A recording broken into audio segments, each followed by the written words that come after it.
老师，老师，老师不能继续陪在你身旁了。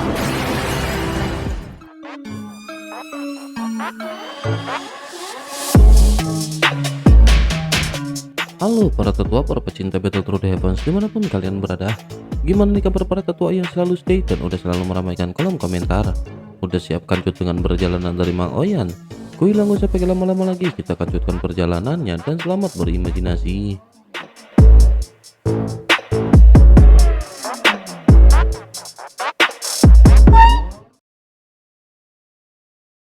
Cerita masih dikancut dengan Sukian Tai yang pada saat ini terluka oleh Tuan Su.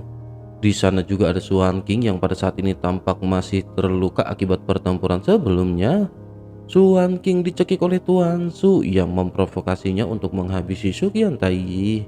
Tuan Su pada saat ini tersenyum sebelum akhirnya melepaskan Suan King dan melangkah maju keluar bergegas menuju ke arah Dewa Taiksu. Ia juga berteriak bahwa ia kali ini akan mengampuni Suan King.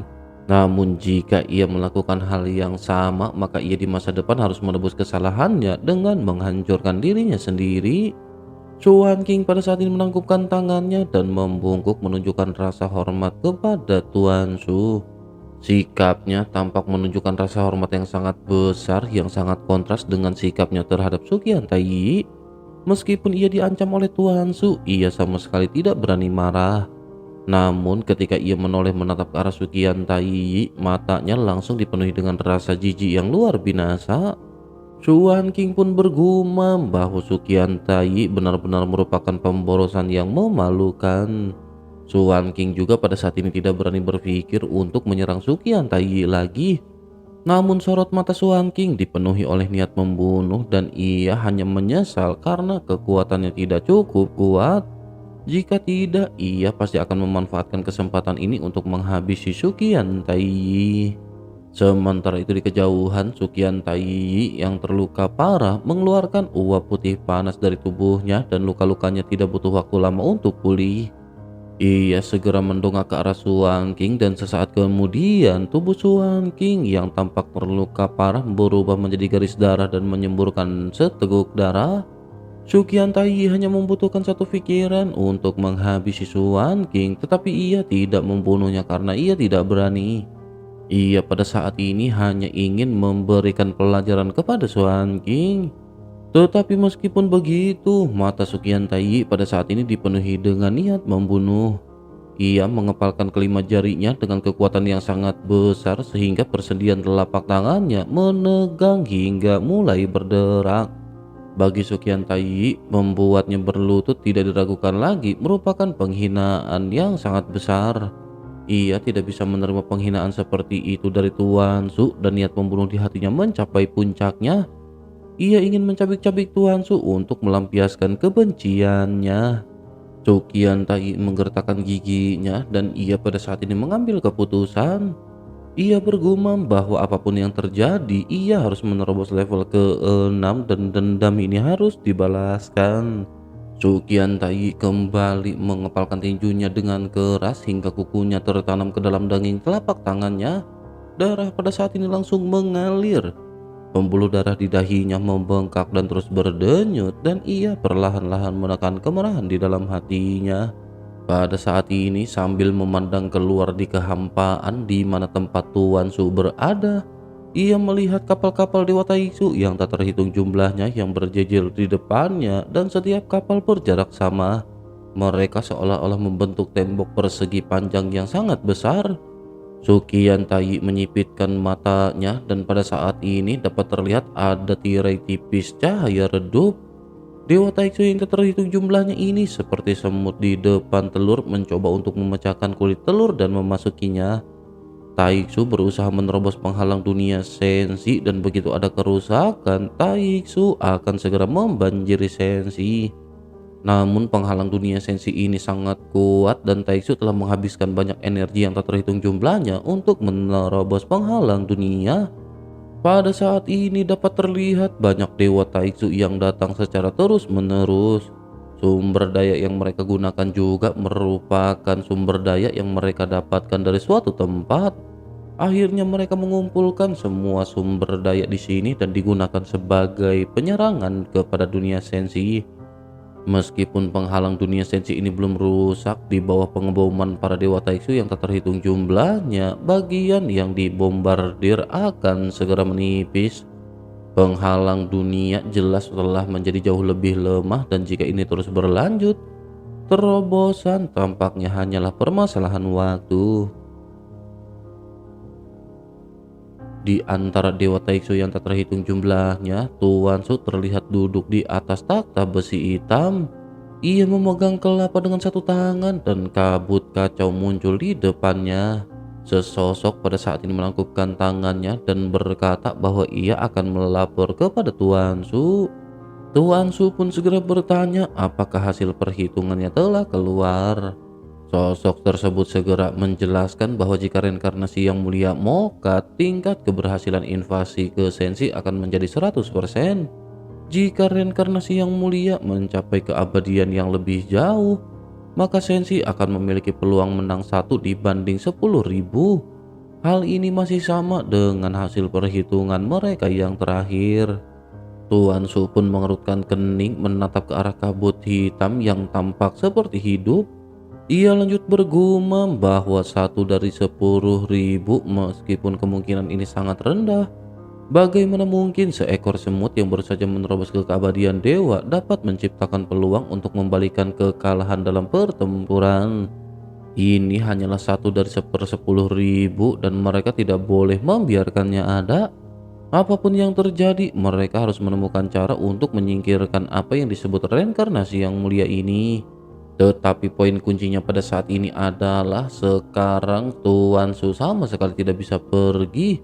Suan King telah gagal dan kekuatan tempurnya tidak memadai. Dalam hal ini ia akan memimpin jalan dan membiarkan orang-orang kuat dari dunia lain dan menawarkan hadiah untuk hidup Xiaoyan. Begitu selesai berbicara, jari-jari Tuan Su seketika mengetuk takhta besi hitam. Selanjutnya 5 lembar batu giok dengan warna berbeda muncul terbang keluar sebelum akhirnya berubah menjadi 5 sinar cahaya yang melayang di hadapannya. Suara-suara yang berbeda terdengar dari kelima sinar cahaya tersebut ketika bertanya, bolehkah mereka bertanya untuk apa Tuan Su memanggil mereka? Semua sosok tampaknya dipenuhi dengan rasa hormat ketika mereka berbicara di hadapan Tuan Su. Sementara itu Tuan Su tidak ingin banyak basa-basi lagi. Ia segera menjelaskan bahwa rencananya sekarang sudah setengah jalan. Sekarang mereka semua harus bertindak masuk ke sensi dan menemukan reinkarnasi yang mulia sebelum akhirnya menghabisi sosok tersebut. Kekuatannya baru saja menerobos keabadian dewa dan ia hanyalah seekor semut. Mereka semua berasal dari dunia yang berbeda dan jika ada yang bisa menghabisinya atau bekerja sama untuk menghabisinya, dengan begitu maka mereka semua akan mendapatkan bagian dalam pembagian sensi. Begitu mendengar hal ini, kelima sinar cahaya itu seketika terdiam sejenak. Sesaat kemudian salah satu suara keluar dan ia bertanya, mungkinkah ini adalah reinkarnasi yang mulia? Mungkinkah ia hanyalah seekor semut yang baru saja mencapai keabadian dewa? Seharusnya dengan kekuatan Tuan Su, apakah mungkin ia masih membutuhkan mereka untuk bertindak? Tuan Su segera menjelaskan bahwa tubuh aslinya tidak dapat memasuki sensi, oleh karena itu ia membutuhkan bantuan mereka untuk bertindak sekarang. Dengan kekuatan mereka, menghabisi reinkarnasi yang mulia ini merupakan perkara yang mudah.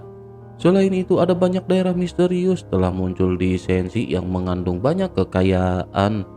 Itu saja yang ingin ia katakan dan mengenai apakah mereka akan bertindak atau pergi ke sana atau tidak, semuanya terserah kepada mereka.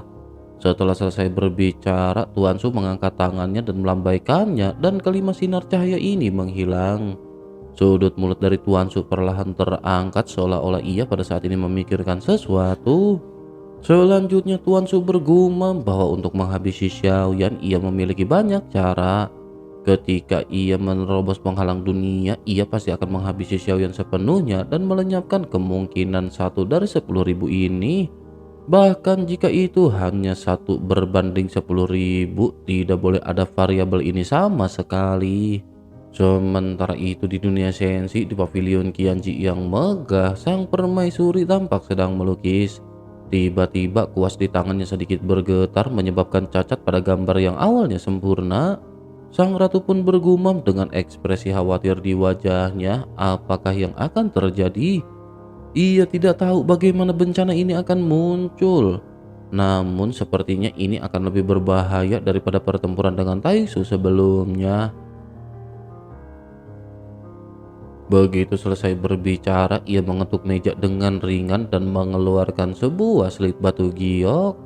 Selanjutnya, token giok tersebut terbang keluar dan berubah menjadi seberkas cahaya. Cahaya ini bergerak dengan kecepatan yang sangat tinggi di alam dewa kuno, memasuki kota sebelum akhirnya tiba di sebuah bengkel pandai besi yang tampak biasa. Token giok ini terbang dan mendarat di dua jari yang kokoh dan sosok tersebut berkulit gelap. Tubuh bagian atasnya telanjang dan sosok ini berkeringat deras sambil memegang palu di tangannya. Pria besar itu bergumam, apakah akhirnya ada misi? Penampilan sosok tersebut tampak sangat biasa. Barulah setelah token giok tersebut muncul di jarinya, sebuah senyuman muncul di wajah sosok tersebut. Sebuah fluktuasi aura yang menakutkan juga seketika terpancar dari tubuhnya. Selanjutnya palu di tangannya berubah menjadi titik cahaya dan sosok tersebut melangkah keluar bersamaan dengan armor yang mengembun di tubuhnya. Auranya juga berubah seketika dan hal ini mengejutkan semua orang. Singkat cerita, pada akhirnya sosok tersebut sampai dan masuk pavilion Qianji sambil menangkupkan tangannya ke arah sang ratu.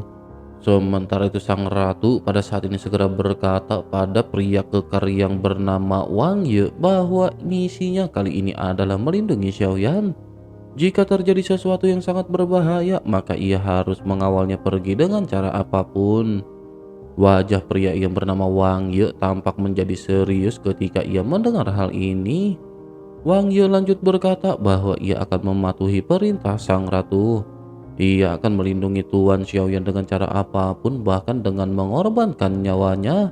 Sang ratu sedikit mengangguk sebelum akhirnya memberitahu kemanakah Xiaoyan pergi, dan sesaat setelah itu Wang Ye segera meninggalkan alam dewa kuno. Beberapa tahun berlalu dengan cepat dan bagi Xiaoyan serta yang lainnya, tahun-tahun ini terasa seperti beberapa hari saja bagi orang biasa.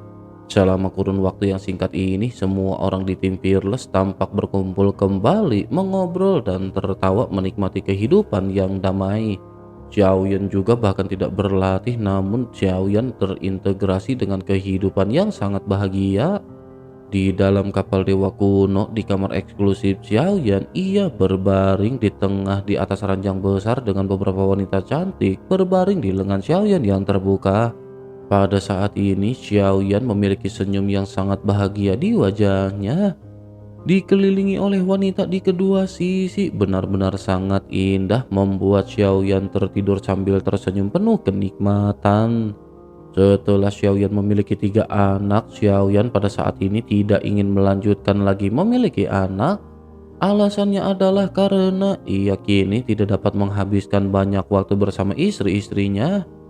Dalam situasi ini, Xiaoyan memilih untuk tidak memiliki anak meskipun semua istrinya ingin melahirkan anak untuk Xiaoyan.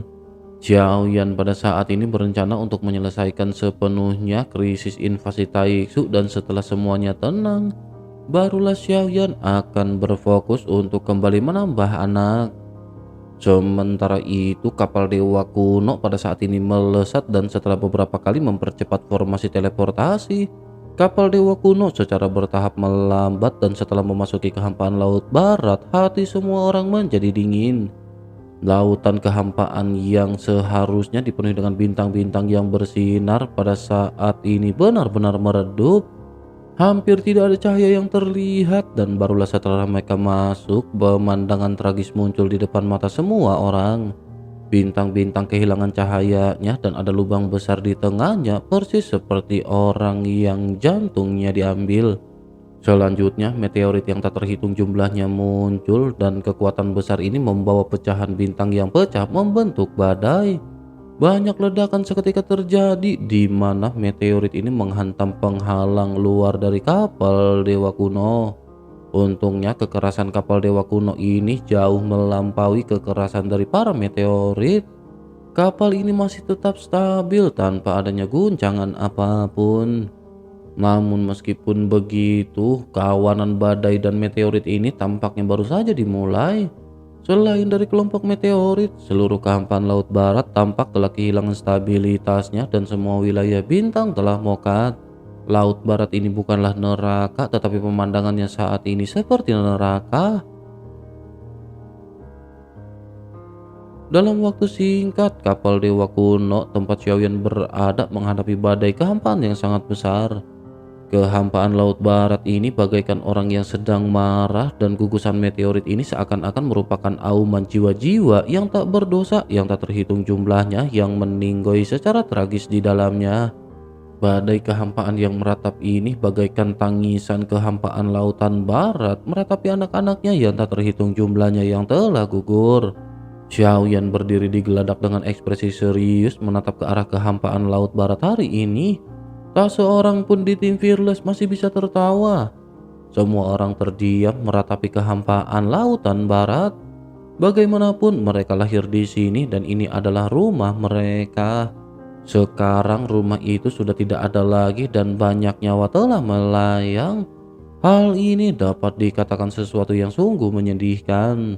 Xiao Zhan pada saat ini mengepalkan tinjunya dan meraung bahwa Taixu ini sungguh sangat sial.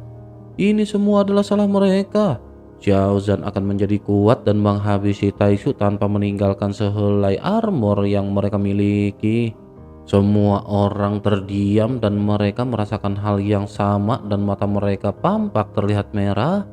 Hanya Yu Beijing yang memiliki ekspresi tenang.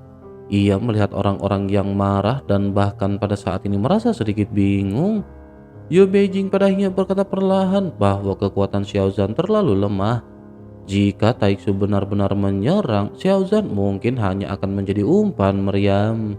Xiao Zhan pada saat ini terdiam, begitu juga dengan semua orang yang pada saat ini menundukkan kelapanya mendengar apa yang dikatakan oleh Ye Beijing. Meskipun kalimat ini agak kasar, tetapi ini merupakan fakta sesungguhnya. Sementara itu Nan Erming pada saat ini matanya berbinar ketika bergumam bahwa memang benar mereka tidak bisa dibandingkan dengan Tuan Muda Xiaoyan. Mereka juga sudah terlalu lama berada di zona nyaman. Mereka harus keluar dari zona tersebut di masa depan karena hanya dengan cara inilah mereka dapat meningkatkan kekuatan. Dengan begitu, maka jika perang benar-benar pecah, mereka akan memiliki kekuatan untuk bertarung. Semua orang pada saat ini menggertakkan gigi dan menyadari bahwa apa yang dikatakan oleh Nan Erming ini memang benar. Meskipun ketika mereka berada di alam Dewa Kuno dan mereka bekerja keras untuk berlatih, ada sesuatu yang hilang di dalam hati mereka. Baru pada saat inilah mereka menyadari bahwa yang kurang dari mereka adalah amarah di dalam hati masing-masing. Pada saat inilah semua orang di tim Fearless pada akhirnya kembali menemukan arah perjuangan mereka. Sementara itu Xiaoyan tetap diam karena meskipun Xiaoyan tidak mengatakan apa-apa, semua orang bisa merasakan bahwa Xiaoyan bahkan lebih sedih daripada mereka. Setelah beberapa saat barulah Xiaoyan perlahan mengangkat kelapanya dan berkata dengan suara yang dalam. Xiaoyan menegaskan bahwa jika suatu hari Xiaoyan mengalahkan Taixu, Xiaoyan akan melangkah ke dunia mereka dan menghancurkan semua makhluk hidup di dunia mereka karena ini merupakan siklus sebab akibat. Xiaoyan mengepalkan tangannya karena Xiaoyan telah menyaksikan kekejaman Taixu dan tidak pernah menganggap serius kehidupan ini. Yang mereka lakukan hanyalah mengambil semua sumber daya yang bisa mereka gunakan untuk menghadapi Senshi. Mereka tidak ragu untuk menghabisi semua orang dan menghancurkan semua makhluk hidup. Suasana di kapal Dewa Kuno seketika menjadi serius, tetapi bagi para anggota tim Fearless, hal ini juga merupakan masa pertumbuhan mental mereka. Setidaknya mereka dapat memahami pentingnya terus menjadi lebih kuat. Pada saat kapal mereka memasuki area yang lebih dalam, mereka pada saat ini dikelilingi oleh badai yang menjadi semakin besar. Jika bukan karena kapal dewa kuno yang telah dimodifikasi, tampaknya akan sangat sulit bagi mereka untuk memasuki tempat ini. Mungkin bagi kebanyakan orang, tempat ini lebih menakutkan jika dibandingkan dengan neraka. Bahtera biasa tidak akan dapat menahan kekuatan sobekan seperti itu dan akan hancur berkeping-keping jika tidak cukup kuat. Setelah ragu-ragu sejenak, klon dewa asli pada akhirnya terpisah dari Xiaoyan. Meskipun klon dewa asli telah membuat beberapa kemajuan besar di atas alam leluhur, hal tersebut masih tidak cukup. Seketika klon dewa asli melayang keluar dari penghalang dewa kuno dan mendapati dirinya sendiri berada di tengah badai kehampaan dan kelompok meteorit yang menakutkan. Melihat apa yang dilakukan oleh Xiaoyan, Ye Beijing pun mengangguk dan berkata bahwa tempat ini adalah tempat yang bagus untuk melatih kekuatan fisik. Sementara itu, para anggota dari tim Fearless pada saat ini tampak sedikit tercengang. Dengan badai seperti itu, jangankan melatih tubuh, bahkan Xiaozan yang memiliki fisik terkuat, ia dapat dipastikan akan hancur berkeping-keping dalam sekejap tanpa penghalang dari dewa kuno. Bahkan jika ia bisa bertahan, ia tidak akan bisa bertahan lebih dari setengah batang dupa. Di tengah-tengah keheningan, Ye Beijing yang telah mengenal semua orang pada saat ini kembali berbicara dengan santai. Ia menjelaskan bahwa Tuan Muda Xiaoyan sudah pergi untuk melatih tubuhnya. Ini merupakan kesempatan yang bagus dan jika Xiaozan ingin membalas dendam, maka Xiaoyan harus mempertaruhkan nyawanya. Tatapan di mata Xiaozan berubah menjadi serius saat ia mendengar hal ini dan ia segera menepuk dadanya. Xiaozan lanjut berkata, demi Tuan Muda Xiaoyan, ia tidak akan ragu untuk mokat. Ia benar-benar harus menjadi lebih kuat agar dapat membantu Tuan Muda Xiaoyan maju dalam medan perang. Perlu diketahui bahwa sejak di benua Dodi, Xiaozan adalah orang terkuat di tim dan ia adalah orang yang terus-menerus maju ke garis depan. Sejak tim Fearless secara tragis musnah dalam turnamen 10.000 alam, Xiaozan sudah lama tidak mengalami pertempuran yang seperti itu. Ada tekad yang tak tertandingi di mata Xiaozan dan ia pada akhirnya benar-benar bergegas keluar dari perlindungan kapal dewa kuno. Xiaoyan tidak menghentikan Xiaozan tetapi memperhatikan Xiaozan yang bergegas keluar. Namun badai kehampaan dan gerombolan meteorit bukanlah sesuatu yang dapat dilawan oleh Xiaozan dengan kekuatannya saat ini. Saat ia melangkah keluar dari perisai pelindung, tubuhnya tidak dapat lagi menahannya. Sebuah meteorit besar juga terbang di hadapannya, melolong ke arah mereka dan menghembuskan angin yang mengerikan. Xiaozan melotot dan ia tampaknya dengan sangat jelas telah meremehkan persyaratan untuk kekuatan fisik di sini. Namun meskipun begitu, sudah terlambat bagi Xiaozan untuk mundur pada saat ini. Meteorit itu terbang ke depannya dalam sekejap mata. Jika Xiaozan terkena meteorit ini, bahkan jika ia tidak mokat, ia akan terluka parah dan diambang kematian. Ini bukanlah meteorit biasa, tetapi logam langka yang keras yang baru saja mendatangkan malapetaka di kehampaan. Kekerasan inilah yang juga membuatnya memiliki kekuatan penghancur yang begitu mengerikan. Tepat sebelum meteorit tersebut menghantam, tiba-tiba sesosok muncul di depan Xiaozan. Sosok tegap itu bahkan tidak bergerak tetapi membiarkan meteorit menghantam tubuhnya.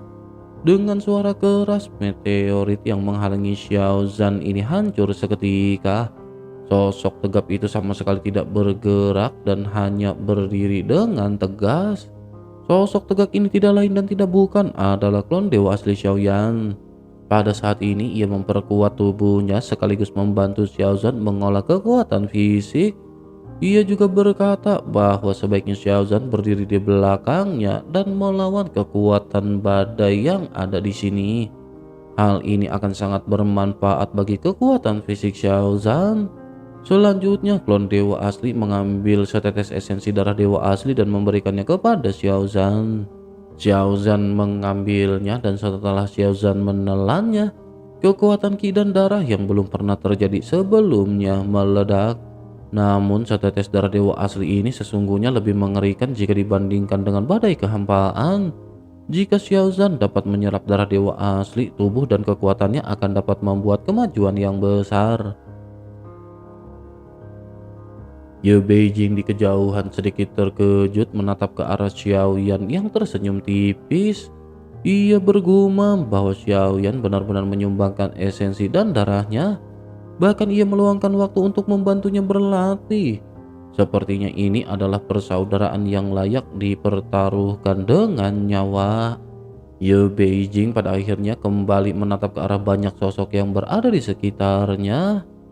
Mendengar apa yang digumamkan oleh Ye Beijing, Xiaoyan berkata dengan serius bahwa semua orang di sini sama pentingnya dengan hidup Xiaoyan.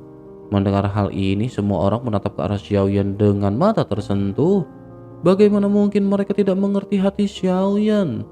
Kerja keras Xiaoyan dalam kultivasi dan beberapa banyak kesulitan yang harus dilalui oleh Xiaoyan benar-benar dilakukan untuk melindungi mereka. Sementara itu, setelah Xiaozan bergegas keluar, Long Yi juga mengambil alih dan bergegas keluar dari pertahanan. Kekuatan fisik Long Yi bahkan lebih kuat dari apa yang dibayangkan oleh Xiaoyan. Tubuhnya melesat melewati badai dan menghancurkan semua meteorit yang datang hingga berkeping-keping. Xiaoyan menoleh menatap ke arah Long Yi sambil tersenyum. Xiaoyan lanjut bergegas ke arah Long Yi dan bertanya apakah Long Yi mau berlomba. Long Yi tersenyum cerah begitu ia mendengar apa yang dikatakan oleh Xiaoyan. Dua sosok ini pada akhirnya menyerbu badai setelah Long Yi mengangguk. Keduanya terus-menerus menghantam meteorit, mencoba melihat siapa yang bisa menghancurkan lebih banyak meteorit. Bersamaan dengan hal tersebut, kapal Dewa Kuno juga masih bergerak maju dan menurut peta, mereka tidak lagi jauh dari area misterius yang mereka tuju. Xiaoyan juga pada saat ini menjadi semakin waspada dan mencoba menyebarkan kekuatan spiritualnya sebanyak mungkin untuk mencegah perubahan mendadak di sekitar.